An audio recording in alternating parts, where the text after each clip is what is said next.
Alright, hey, what's up? I have literally no clue how to do intros to this video, so that's all you're going to get out of me. Hey, what's up?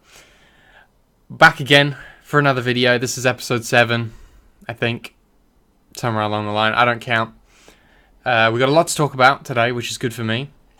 We're about a few days late on this stuff, mainly because I'm trying to get interviews working and I just spilled the beans there, but obviously I've got a lot of things coming down the pipeline at the moment, trying to get some interviews with certain players and talent in the scene and just sort of discuss their opinions on things. I think that would make this, or it would be a lot more interesting for me at the very least. The lighting is really screwing me over right now, but regardless of that, so yeah, a lot of things coming on down the pipeline, as it were. And hopefully those things will come through. I'm looking at another episode coming out this Saturday, somewhere around that time. And then from that point onwards, I'm really going to try and fit as many as I can, because honestly, I just want to talk to people, because why not? So the frequency might go up. However, every time I say that, it doesn't go up. So who knows? It'll happen at some point, right? So I'm back into it now, back in the rhythm, actually wanting to do this, so that's always good. Anyway, we're going to get straight into this, because we've got a lot to talk about, and I think the first thing I'm going to talk about before I get into all the other stuff is the current rankings in AUCS. Now, obviously, last week is what it was. There was a lot of different games that played out, which in my opinion sort of cemented a little bit of the top 10 ranking, which is what I'm going to give you, my personal top 10. I think a lot of it is actually pretty just, it's not much of an opinion. I think most people would agree with what I have, where I have people ranked, but obviously there's, some changes or some opinions in different places. I think there's a lot of potential in certain lineups. So, and with the certain matchups that were played last week, I think that we've sort of got a structure now. So, anyway, we'll get into this. We're going to go into the HLTV rankings. Now, international-wise, these are pretty good. But, excuse me, locally, they don't really work too well because, first of all, we're not going to count Renegades because they don't play in our region. That's the big reason why they don't play in the region, so there's no point in counting them. So, with that being said, my current number 1 is Greyhounds. I think that's fairly obvious. I know they did lose on last week. They lost to Order in a best of 3. However, even with that being said, you do have to sort of understand that Greyhound have been number 1 for a long time now, and in order for Order to take the place of Greyhound as the number 1 team in Australia, they need to do a little bit more. I need a few more BO3 wins over Greyhounds, a lot more consistency there, because a lot of the times they seem to struggle with opponents lower than Greyhounds, whereas they seem to have a pretty decent matchup against that top level Greyhound team. So we'll see. It's all going to come down to some of these land placements as well, which are going to definitely come up soon, which will give us an idea of where we have the rankings. I don't think if you're a Greyhounds fan, there's anything to panic about right now. It was an online BO3. It is a BO3, so there is a little bit more legitimacy than just a BO1 win, but still, I think it's still fairly stable. I think if anything, that BO3 win kind of cements Order as the number 2 spot. Right, and the reason I say this is because in the MDL playoffs, Chiefs, who HLTV has ranked as the number 2 team, I'm not going to count Renegades, Renegades played Greyhounds and they lost 2-0. So, in my opinion, I think that's a fairly, just purely out of this year, right? We haven't seen enough from either team, so I'm going to have to count that BO3 win and say, okay, well, Order right now, number 2. I think that's fair enough. So, Order take number 2 purely off the BO3 win off Greyhound. They don't take number 1, but they take number 2. Number 3 is going to be Chiefs. I still think they're very solid. There's obviously people talking about the lineup changes, but it seems like they're coming into their own now. And I think with some of the up-and-coming qualifiers coming up, you're going to get to see their true level of competition and how they're really going to play from here on out. So, regardless, I still think they're number 3 because they're above the teams that are below them, right? Now, so we had a BO3 being played out by Breakaway and Paradox, which resulted in a full BO3, I believe. Actually, you know what? Let's open this up just so I don't screw this up. We can get I really should have brought this up beforehand, but, you know, I'm bad at that. So, here you go. It's literally right here. So, easy pick up here. But, yeah, so full BO3 from both teams. And it was really competitive, right? You can definitely say that both of these teams right now are competing for that number 4 spot. With this BO3 win, I am going to give it to Breakaway. However, I do think from this matchup, you can tell that both of these teams right now are in a really good position to sort of challenge each other and be constantly competing for that number 4 spot. So Breakaway versus Paradox is always going to be a really fun matchup. Every time you see that game on HLTV, tune into it because that is a legit matchup right now. And honestly, apart from Order Greyhounds, probably one of the most competitive matchups in our scene. Just because of how evenly matched they are against each other. So, great game all around. It was Breakaway to take the first map 16-14. Very, very close. Paradox was mounting a comeback. Economy system sort of, I don't know, screwed them over a little bit there because they had a huge lead. And then, I mean, if you watched the stream, you would have known the points that we're talking about. I'll also talk about the economy system in a bit. But at the end of the day, Breakaway was able to finish that one out, 16-14, right? They win more rifle rounds. Jesus, I'm swallowing like a madman right now. Overpass comes out, and it is Paradox to take this map. That's interesting because Overpass is a really cool map, in my opinion, for a team like Paradox or Breakaway to have under their belt because it allows them to sort of expand their matchup and their sort of map pool, should I say, against teams like Order, Chiefs, Greyhounds. So that's cool. Very fun matchup. Again, close one, 16-11. But Paradox take it. Then we go into Mirage, and that's 16-10. Again, very competitive. Paradox managed to close that one out. At the end there, they kind of sort of kicked up the heat. I think 2-9 in the second half. So definitely Breakaway doing very well at sort of closing that matchup up. I can't even remember what I just said then. That's how fast things just go out of my brain. This is why I need somebody else here to tell me what the hell I just said, because I don't know. Anyway, I think I covered that one. So, Paradox and Breakaway. With that matchup, Breakaway for me go to number 4. I don't know what the hell's going on HLTV.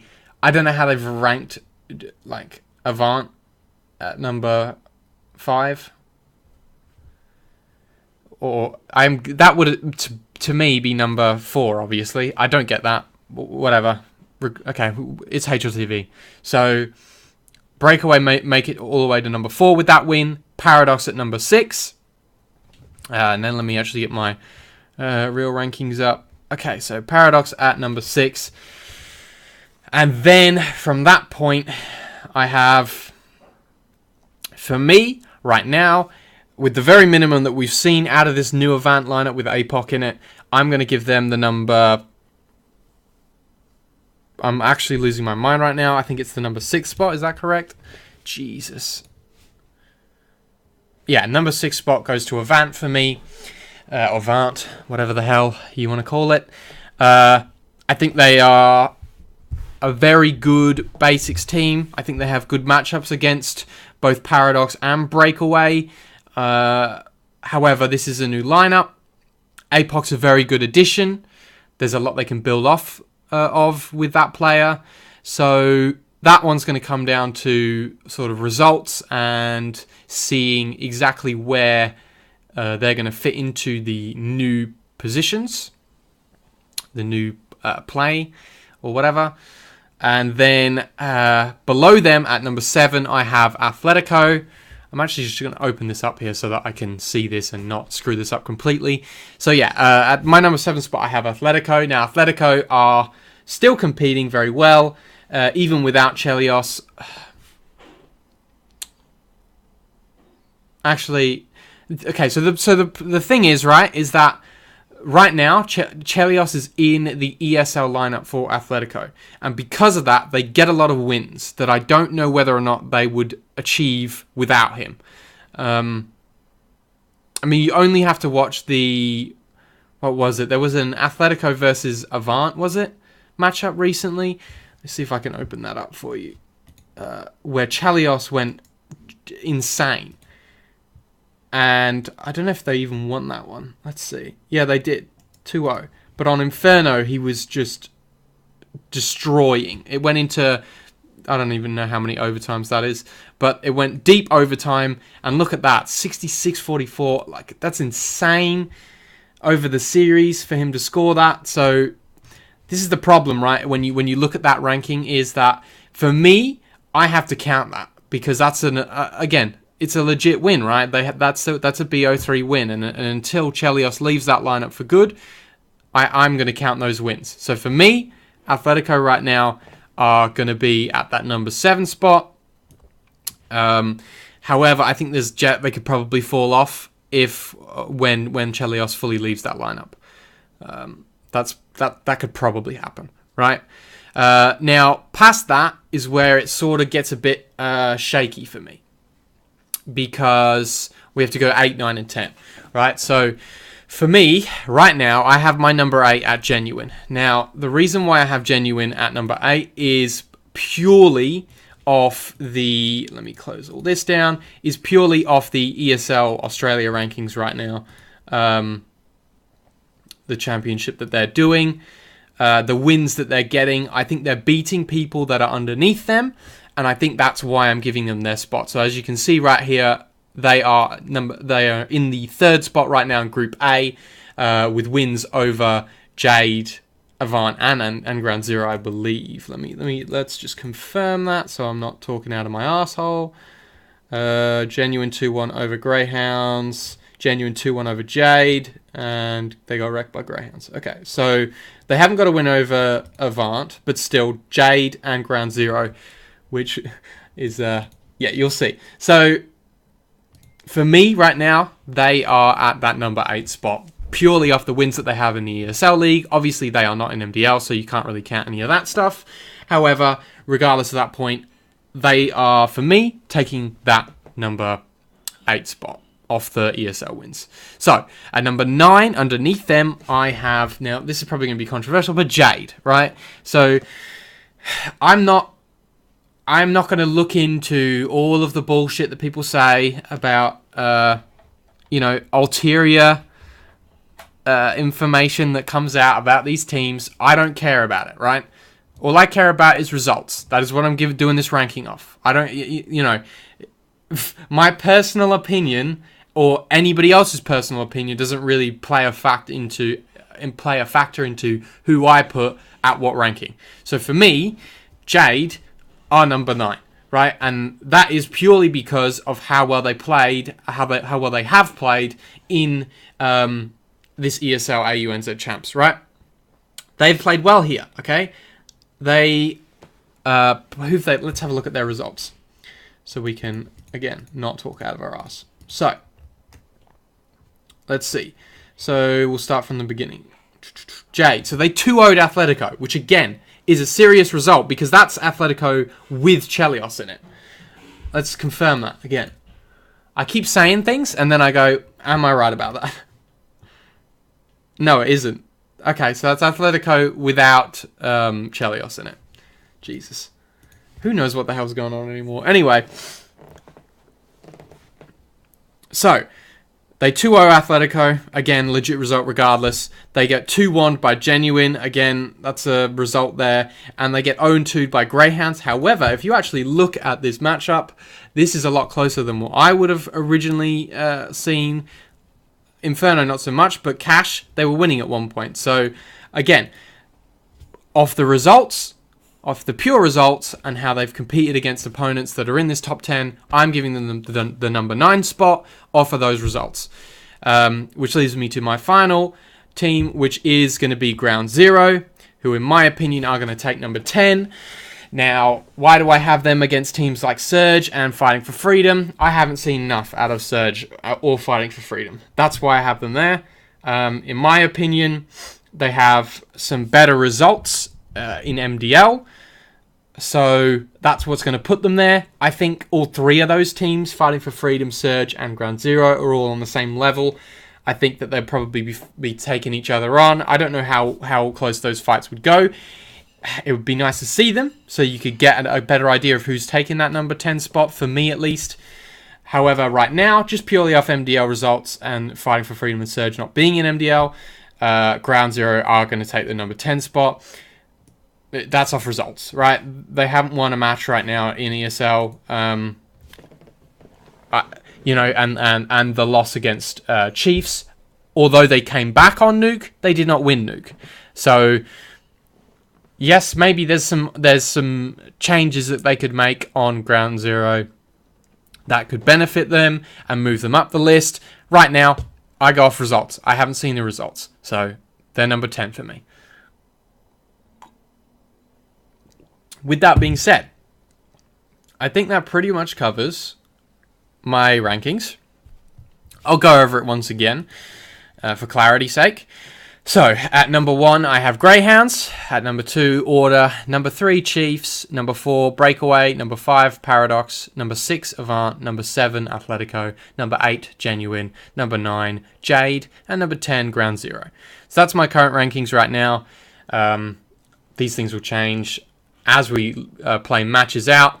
Again, it's gonna get to a point where now we're gonna get to a point where the pool of matches and games being played is long enough that you've got to start saying, okay, well, one win over this team doesn't put you above this team. I'm not too big on counting BO1 results at this point in time. The only things, unless they're consistently beating everybody up in BO1s, then BO3 wins are generally what's going to put people above other teams in my rankings. I think that's a fairly reasonable way to do it. So, with that being said, that's my rankings right now, subject to change, etc., etc. So, with that out of the way, we got some a bit of negative news that I want to get out of the way. So, that's not it. This one. So, recently, it was announced that HLTV will no longer be covering round-robin league stages of online tournaments, except for ESEA MDL. Now, the explanation is essentially that there was a league being run. Let me see if I can get the name really quickly. The Knoxfire League, right? Which had some pretty high-profile teams in it, which turned out basically a whole bunch of games were being match fixed. Now, this is obviously a problem we've always had. At a low level, there are tournaments that are... There's match fixing going on, all right, at that low level. Because the reason why this is obviously the emphasis is placed on the idea that it's a round-robin format, which will not be covered anymore. Now, for those that don't understand that, basically, in a round-robin format, there is a potential for some games at the end of a round-robin to not mean anything because you've lost so much that regardless of whether you win or lose, you're going to be eliminated anyway. So in those situations, it becomes a lot more likely that people are willing to throw the match because it doesn't really matter regardless. Right. So, unfortunately, this seems to be covering the ESL AUNZ champs. Now, in my opinion, I don't see how the hell that's happening because it's ESL, right? I don't understand what the implications of that is, that you're not even going to trust ESL to run a round robin format if it's online, right? In my personal opinion, I feel like you could probably trust ESL. They've been around for a decent amount of time. They're probably on the ball with it, right? I think like big organizations like that, like ESL, like DreamHack, Star Ladder, etc., E-League. I think, well, E-League never does online tournaments, but you get my point, right? These big brands, I feel like there should be an exception made for those. It doesn't really make sense. I imagine they're in the talks right now. Because as much as maybe like people don't, it's just HLTV, what's the big deal? A lot of the audience comes from HLTV. I know myself especially, when I want to find a match, I just go on to HLTV, look it up, click it, and go to the stream from there, right? A lot of coverage, exposure comes from HLTV. And I think it's a really big shame that a tournament like ESL AUNZ Champs would be eliminated, considering how popular that is, the high level of competition that is there for it, and the people that are running it are pretty trustworthy, in my opinion at least. Obviously, I'm a scrub, right? So I don't know all the insights, but in my opinion, I feel that there's a little bit of leeway that maybe could be allowed there. Regardless, I think if that's not going to happen, then the obvious change to make is to switch from a round robin format to a different type of format, like a Swiss format or etc. Right? Problem with that is the round robin format is used often. In online leagues, because you can extend that out for a long period of time, and that's good for if you're a tournament organizer, right? You want an online league to last for a long amount of time, more time to advertise, etc. Round robin format works best in that scenario.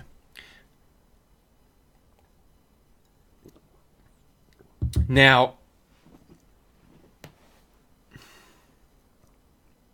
who knows, right? I think there's probably still some changes to come out with this. So we'll see. It sucks if that happens. It really does. I can't help but feel, though, like there's probably going to be some sort of agreement made or some sort of change made where they'll be able to... Excuse me, sorry, Jesus, I don't know where this is coming from. Allow themselves to get on that HLTV platform. So, I don't know. Regardless of how you look at that, it's not great news. But, again, it is understandable why they are doing it. They don't want matches to be fixed anymore on that platform, and obviously that's a big issue, right? Okay. So that's that point, mate. Next up, we're not going to talk about this, actually. We'll go to this. So, there was some patches made recently, and the first one I'm going to talk about is the economy change. Now, this confused me for a while, because I watched some podcasts where people were saying this is going to benefit the winner. And then other people were saying this is going to benefit the loser. And it confused me because it's like, well, which one is it, right? If it's benefiting the winner, I'm all for it. But from what I read here, it's like, well, obviously that's not the case, right? It's loss bonus. So it should benefit the loser. Which is indeed the case, right? We've been watching the Star Series tournaments and ESL AUNZ champs, and I think it's fair to say at this point in time, this format benefits the loser. Now, the reason it does that is because you can build up a huge loss bonus, win one, and then if you lose one again after that, you don't get that immediate reset, right? And it makes it a lot harder for these big sort of stomps to happen. Or not big sort of... Yeah, the big sort of stomps to happen. It adds a hell of a lot more gun rounds, but it also seems to be really kind of rough on punishing teams for having a big win streak. Because you get to the point where you as a team... Yeah, okay, I do have the mic on. Jesus. I had a panic attack then. You as a team can win a whole bunch of rounds and then lose one, and that's your economy screwed now. Whereas a team who's losing a whole bunch of rounds can win one, lose one, and then buy immediately back into it, right? And that can really screw over a team that's winning quite heavily. So, I don't know. On one hand, it's better because you see more gun rounds, and that's more entertaining. On the other hand, it does seem to kind of punish the winner. So I haven't fully made up my mind about how this works right now. And I think it's still, my opinion on it is still subject to change. However, with the recent results, I don't know. I don't know if it's necessarily a good thing right now. However, at the same time, I really dislike it when it seems like we're getting on this train now of, before this, we were all complaining that, this is going to lead into the next point, by the way, we were all complaining that,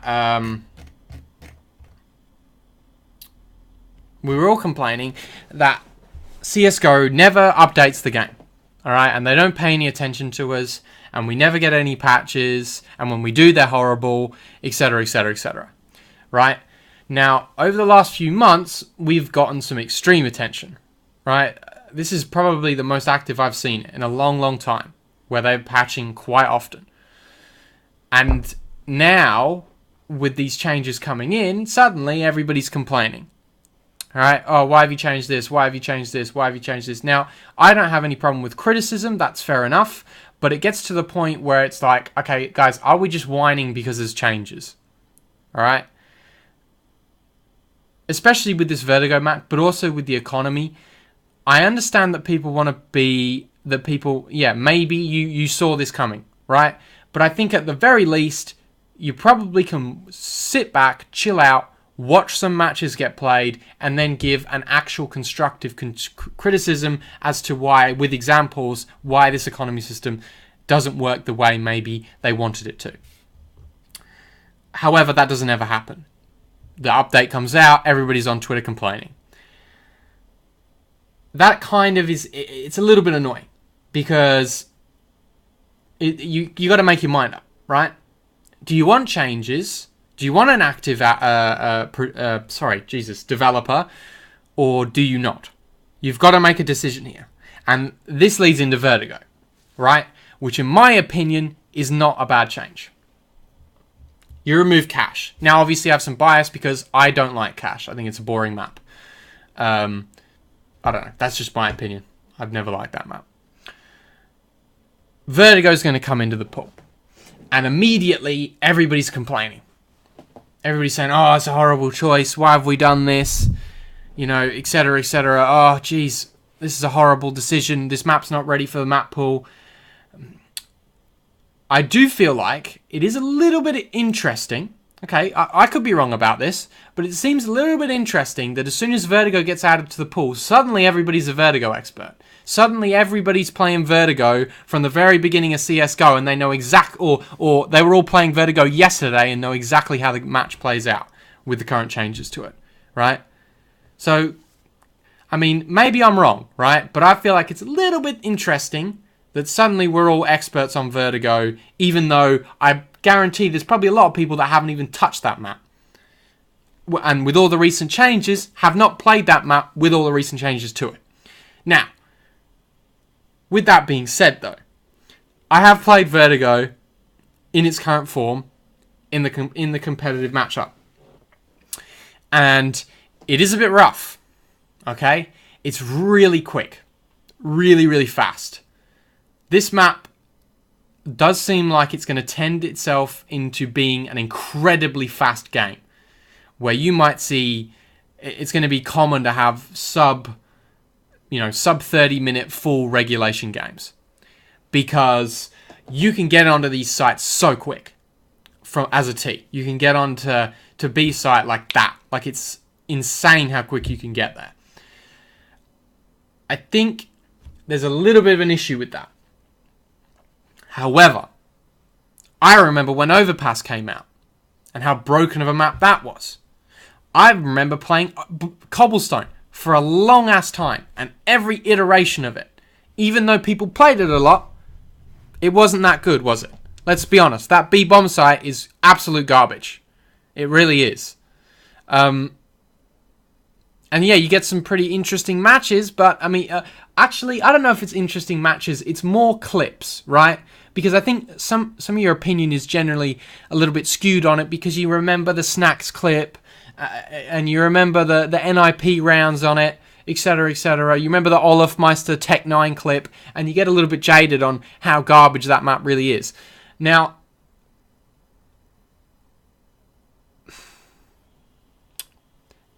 with that being said, Overpass came in and it was shit.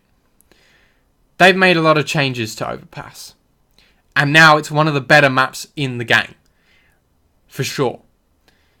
I think what we need to do here is understand that these changes are never really going to come in unless they put it into the active map pool, because they need to watch pro players play it. They need to have a bigger expanse of people playing this map so they can go, okay, this doesn't work, we need to change this. Right now, in this current system, yeah, you can put it in beta, but who's really playing it?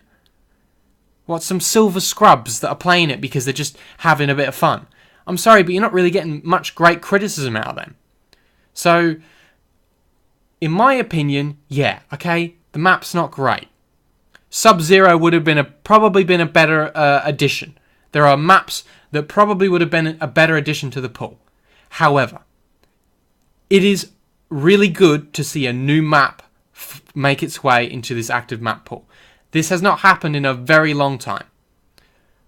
So, I'm excited. Okay?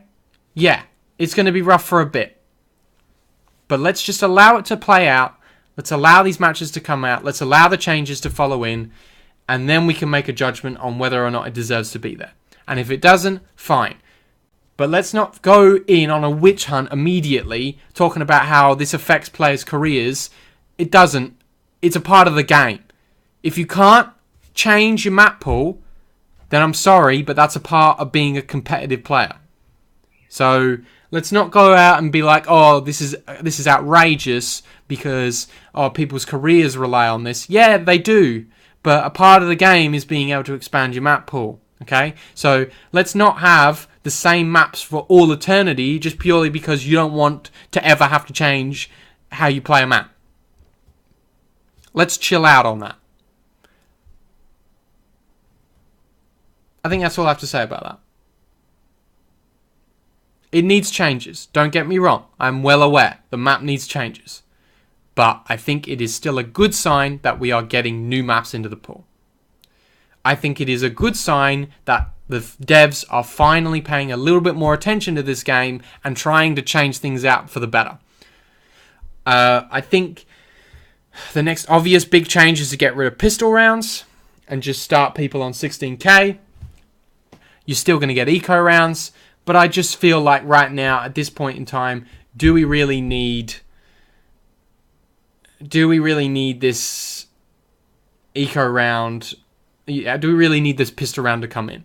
Do we really need the first 3 rounds to be not really, accurate representations to a game? I don't think we do. I think get rid of them. I think put 16k in. I think let's do full rifle rounds. I think that's fair. Also, can we get rid of knife rounds? We're seeing this in Star Ladder right now. Please, God, get rid of knife rounds. But that's a little thing. It's not the end of the world that we have them. But, I mean, yeah. I think the better format, especially in BO3s, is definitely just to go with if you pick the map, the other team picks a side. Let's just do that from now on. Okay. Rant aside. Move to the final topic of today, which is obviously the Oceanic Qualifier was announced. The teams invited were Greyhounds, Order and Chiefs, and Breakaway. I think this is good. Lucky, because if Paradox wins that BO3, then maybe you had a little bit of an argument here to be like, well, does Breakaway deserve to have that slot? Luckily for Breakaway, they won that BO3, and so it's fairly, reasonable now we're going to see this matchup. Now, I'm not going to try and predict who's going to go through an open qualifier because, let's face it, open qualifiers are an absolute mess. And I'll pull up a scrim right now, and there's probably about a 10% chance I make it through, right? And I am straight garbage at this game. But open qualifiers are so scuffed that literally anybody can make it through. So I pray to God that the right teams make it through, but you never know with these things. So it's good to see those 4 teams invited. I think Greyhounds will probably make it in through this qualifier. So there you go. 2 teams from AU region will make it through. I have to feel like it's going to be Greyhounds, and who knows, actually. Greyhounds, it'll be Greyhounds for sure, in my opinion, and then maybe Order of Chiefs. Depending on who Order has to face throughout the playoffs, I think that will determine whether or not they make it through. What order they have to play those guys in. Because if they get Greyhound early, we might be in a good situation for them because they could beat Greyhound, and then get a nice little matchup coming forward. But if they have to go up against some of these other teams in the qualifier, then it's a little bit shaky, right? Because you never really know with them how well they're going to do in some of these matchups. So that's pretty much it for today. It's been a long one, I think. I don't know how long this one went for. I haven't got a timer. I always forget. Regardless, thank you guys for tuning in. Oh yeah, April Fool's thing. Whatever. That's my Reddit. Anyway, thank you guys for tuning in. And I'll see you next time, hopefully with an interview coming up, which will be fun. So, I'll see you guys next time. Peace.